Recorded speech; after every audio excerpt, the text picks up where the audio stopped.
We'll discuss a few blocks to problem solving, some mental hang-ups, if you will, that people have, including mental sets. A problem is something that can't be solved in a single obvious step. That's one definition we'll use. For instance, we do not count on combing our hair as an instance of problem solving because the step of using a comb does not require much thought and there are no obstacles. However, if I need to accomplish a goal that requires a few steps, we'll label that as a problem. So I want to show you the idea of what a mental set can consist of. And let me share this definition, if you will. Using the same procedure over and over, even if a better one exists. And I want to show you the goal here with this jar problem that's one of the classics ever in this sort of literature. Your goal, if you choose to accept it, is to have one jar with the desired amount of volume. Let's call it milliliters, doesn't matter.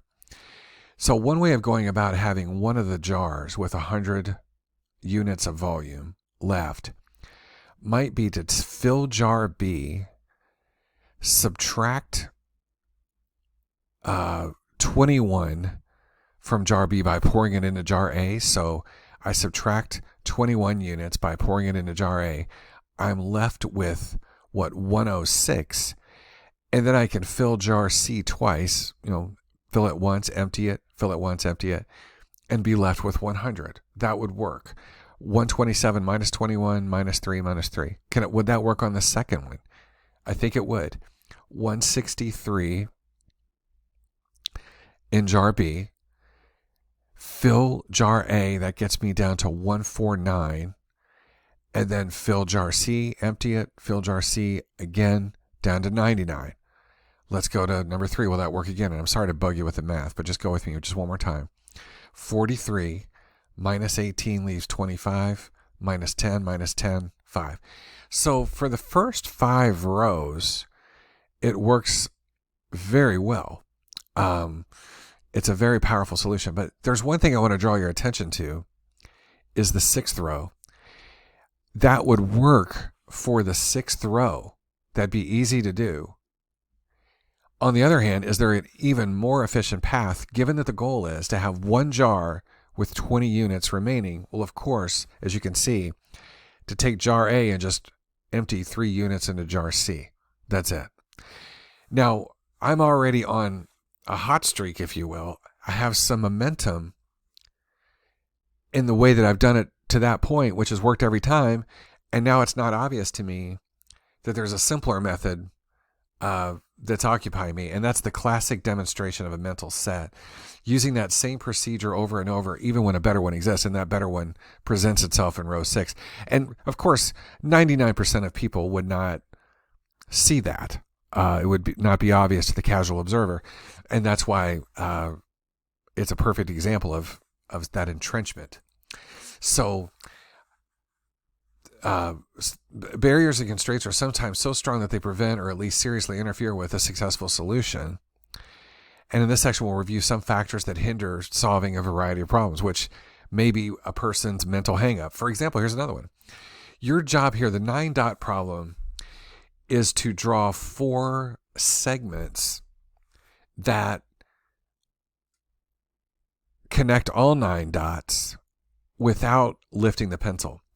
Now, the casual person would maybe start at the top right corner, go to the bottom, go right, go up, go across, and they've already used their 4 segments without capturing the middle dot.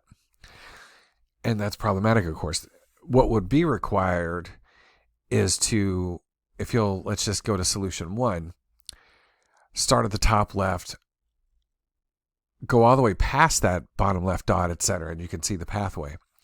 Well, bear in mind that the instructions did not prevent a person from doing that. There was no rule that said you cannot go outside the square. You're free to go outside the square slightly in order to affect what's happened here, and that's the solution. But for the great majority of people, and I would count myself as one of those, they simply don't have the capacity to see that. And some of that may have to do with sort of a right brain nature. So just to recap both of those, if you worked the problems, you probably found the following. The first one took a long time, but you were increasingly faster at solving the subsequent problems. So starting with this all sentence, all could be solved by with the jars in the way that I did it, minus A minus 2C. But the very last problem was so direct, I just subtracted 23 minus 3, bang. I didn't see that coming, though, because I'd already been lulled to sleep or been given the false promise that that would work every time and that it was the most efficient solution. And the perceptual set is the way that we saw the 9-dot problem, which was easier. So there's another one here that's sort of a verbal problem. It's from Perkins, again, 1981, one of the more recent ones, only 50 or whatever it is, 43 years old. Read these sentences and give an impression. I'll describe a situation and you determine what that situation is. There's a man at home. The man is wearing a mask. There's a man coming home. What's happening? So to the casual observer, it sounds like a burglary in progress. And the homeowner is on the way. There could be trouble. But because I can't interact with you, I'll report on the questions that many students ask when they present this. Is the man at home at his own home? Does the man at home know the other man? Does the man at home expect the other man? Is the mask a disguise? It's not. Is the man at home in a living room? No. Is he in the kitchen? No. And as you know where this is going, this is baseball. This is a catcher that's wearing a mask. And the guy that's coming home is the runner. So part of where my students start to go wrong is making assumptions about the home in the situation. They equate home with house. And although the answer is, of course, a baseball game, Perkins would argue that these assumptions people make in interpreting the problem are a mental set.